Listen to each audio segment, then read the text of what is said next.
एक रोज़ रमेश काम की तलाश में एक अनजान शख्स से टकरा गया। ये जो आदमी था, इसने रमेश को एक नौकरी ऑफ़र करी, जिसे सुनने के बाद रमेश बड़ा ही हैरान हुआ।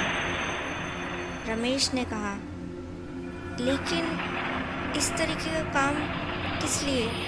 तो उस आदमी ने कहा, तुम्हें काम से मतलब नहीं होना चाहिए। इस काम के तुम्हें कम से कम 2 लाख रुपए मिलेंगे। अगर तुम करते हो तो हाँ कहो। तो रमेश ने तुरंत ही हाँ कर दी, क्योंकि उसे काम की बहुत सख्त ज़रूरत थी और जो काम उस आदमी ने उसे कहा था वो बहुत ही छोटा सा काम था। उसके लिए वो कोई बड़ी बात नहीं थी। ऐसे में उस काम के लिए जब 2 लाख रुपए मिल रहे हों तो कोई भी क्यों नहीं हाँ करे। अब ये जो रमेश था, ये अपने घर पर जब पहुंचा, उसने सभी को ये खुशखबरी दी। तो उसकी जो पत्नी थी, उसने कहा, वैसे काम क्या है? इतने सारे पैसे, ऐसा क्या काम है जिसके लिए आपको मिल रहे हैं? तो रमेश ने कहा, मुझे हर रात 12 बजे कब्रिस्तान जाकर वहाँ से मिट्टी लानी होगी और वो मिट्टी जो है मुझे उस आदमी को ले जाकर देनी होगी। बस इससे ज़्यादा कोई काम नहीं है। तो उसकी जो पत्नी थी, उसने कहा, क्या कब्रिस्तान की मिट्टी? लेकिन वो आदमी कब्रिस्तान की मिट्टी का आखिर क्या करेगा? तो रमेश ने कहा, मैं नहीं जानता कि वो उस मिट्टी का क्या करने वाला है, लेकिन काम तो यही है। उसकी पत्नी ने कहा, बड़े ही अजीबोगरीब नौकरी है, ऐसा भी कोई करता है क्या? खैर चलो कोई बात नहीं, जो भी हो, हमारी तो मुसीबत ही हल हुई है। इसके बाद जो था, जब रात के 12 बजे तो रमेश उस आदमी के बताए हुए कब्रिस्तान तक पहुंचा। तो उसके मन में एक अजीब सा ख्याल आया कि आखिर वो आदमी इस मिट्टी का करेगा तो करेगा क्या। तो जैसे ही वो कब्रिस्तान में जाने लगा तो उसका मन जो था उस काम को करने के लिए माना नहीं, वो पीछे हटने लगा। उसे लगा कि कहीं इन सब चीज़ों में कोई लफड़ा तो नहीं है। लेकिन उसे फिर उसके बाद उसके बीवी बच्चों का जो ख्याल आया तो वो बिना रुके कब्रिस्तान में पहुंचा। यहाँ पर वो यहाँ वहाँ चारों ओर देखने लगा और सोचने लगा कि कहाँ से मिट्टी ले। तो तभी जो है उसे एक जगह लगा कि हाँ भाई, यहाँ से मिट्टी लेनी चाहिए। तो जैसे वो मिट्टी लेने लगा, उसे किसी के कदमों की आहट सुनाई दी। वो अपनी नज़रों को चारों ओर घुमाकर देखने लगा कि भाई कौन है। तो तभी जो है उसने देखा कि कब्रिस्तान में जो था एक आदमी घूम रहा था। उसने कुछ वॉचमैन जैसी ड्रेस पहनी हुई थी।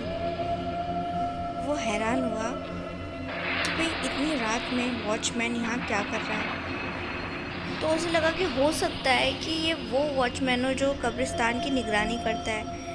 फिर अब उसे ये लगा कि शायद इस वॉचमैन की वजह से ही वो आदमी खुद से जो है कब्रिस्तान में मिट्टी लेने नहीं आ रहा था। उसे लगा कि वो आदमी उस वॉचमैन से डर के कारण ही वहाँ नहीं आया। तब जो है रमेश ने सोचा कि उसे भी उस वॉचमैन की नज़रों में नहीं आना चाहिए, कहीं वो पकड़ा गया तो न जाने क्या मुसीबत सर पर आ जाए। तो वो जो था एक पेड़ के पीछे जाकर छुप गया। यहाँ पर रमेश उस पेड़ के पीछे छुपकर उस वॉचमैन को वहाँ से जाने का इंतज़ार देखने लगा। वो देखता रहा कि कब वो वॉचमैन जाए और कब वो मिट्टी लेकर वहाँ से निकले। अब ये बंदा यहाँ पर छुपा छुपा यही इंतज़ार में लगा हुआ था, भाई अब जाए तब जाए। लेकिन इतनी देर हो गई और वो जो वॉचमैन था वो कब्रिस्तान के बाहर ही नहीं जा रहा था। ये चीज़ उसे अजीब लगी। रमेश को ख्याल आया, कहीं उस वॉचमैन को शक तो नहीं हो गया, कहीं उसने रमेश को वहाँ कब्रिस्तान में आते हुए तो नहीं देखा था और शायद अब वो उसी को तलाश रहा था। उसे डर लग रहा था कहीं कुछ गलत ना हो जाए। तब रमेश जो था एक तरकीब लड़ाता है, जिसके बाद वो जो था एक पत्थर जो था पास में पड़ा हुआ उसे उठाकर दूसरी ओर फेंक देता है। तो वो जो वॉचमैन था उस ओर चला गया। तो मौका पाकर रमेश ने तुरंत ही जो साथ में एक थैला लाया था उसमें मिट्टी डालकर भरने लगा। तो तभी जो है पीछे से उसके कंधे पर किसी का हाथ आया और जब वो पलटा तो उसने देखा कि वही वॉचमैन था। वो एकदम से घबरा कर उठ गया और कहने लगा, मुझे माफ़ कर दो, मैं दोबारा यहाँ कभी नहीं आऊँगा, मुझे माफ़ कर दो। तभी उसने देखा कि उस वॉचमैन की जो आँखें थी वो भयानक तरीके से चमक रही थी, लाल लाल। और उसने इसी के साथ देखा कि उस वॉचमैन के चेहरे पर अजीबोगरीब कट्स लगे थे, जिसकी वजह से वो बहुत डरावना लग रहा था। वो एकदम से घबरा गया। तो उसने कहा, तुम कौन हो?" तो वॉचमैन अचानक से ही हंसने लगा। हंसते वक्त जो था उसका रूप एकदम भयानक और डरावना था। तो अचानक से ही वो उसकी आंखों के आगे से कहीं गायब हो गया। तो तब रमेश जो था समझा कि भाई ये इंसान नहीं बल्कि कोई प्रेत आत्मा है। तो वो घबरा गया और परेशान हो गया। उसने सोचा कि इससे पहले ये प्रेत आत्मा फिर से आए, वो तुरंत ही उस मिट्टी को लेकर वहाँ से जाने लगा। तभी किसी ने उसका पैर पकड़कर खींच लिया और वो धड़ाम करके नीचे गिर गया। तभी रमेश ने मुड़कर देखा तो ये कोई और नहीं, वही वॉचमैन की आत्मा थी। तो वो किसी तरीके से अपना पैर जो था उस आत्मा से छुड़ाता है और वहाँ से जाने की कोशिश करता है। वो आत्मा उसके सामने आकर खड़ी हो जाती है और कहती है, किसी भी सूरत में तुम इस कब्रिस्तान की मिट्टी नहीं ले जा सकते हो।